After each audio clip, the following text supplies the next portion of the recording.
Hey everyone, welcome back to the channel. Today we are diving into one of the most classic interview problem in programming, finding the length of the longest substring without repeating character.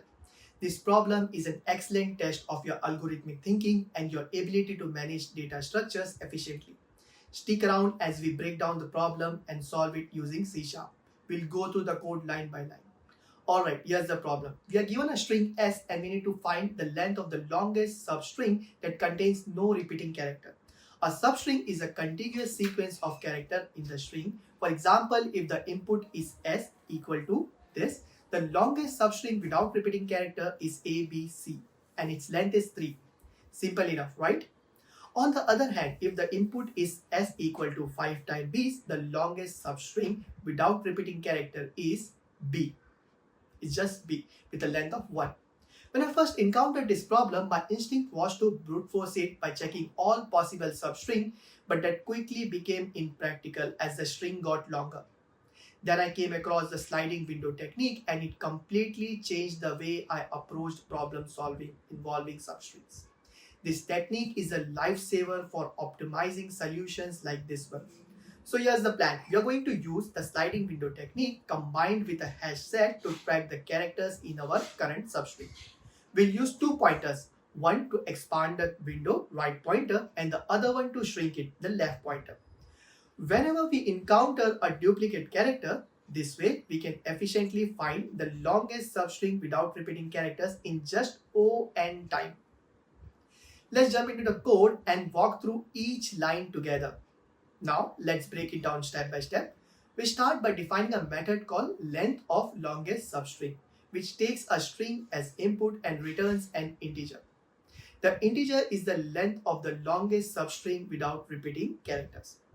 Next, we initialize the hash set char called charset.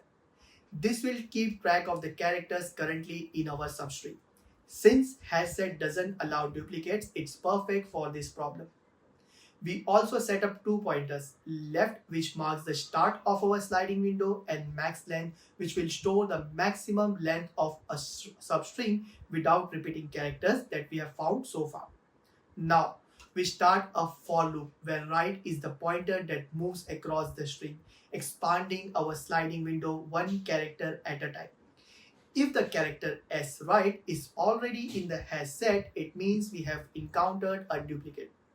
To fix this, we'll remove characters from the left of the window one by one using char set remove S left and increment the left pointer until the duplicate is gone. Once we have removed the duplicate, we add the character S right to the hash set. That means the current window is now valid.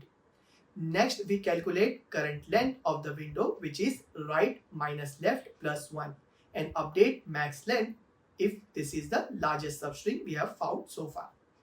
The mat.max function makes this easy. Finally, after the loop finishes, we return max length, which holds the length of the longest substring without repeating characters. To summarize, the sliding window technique is a game changer for problems like this. By using a hash set and a two-pointer, we were able to solve the problem in O(n) time while keeping the implementation clean and efficient.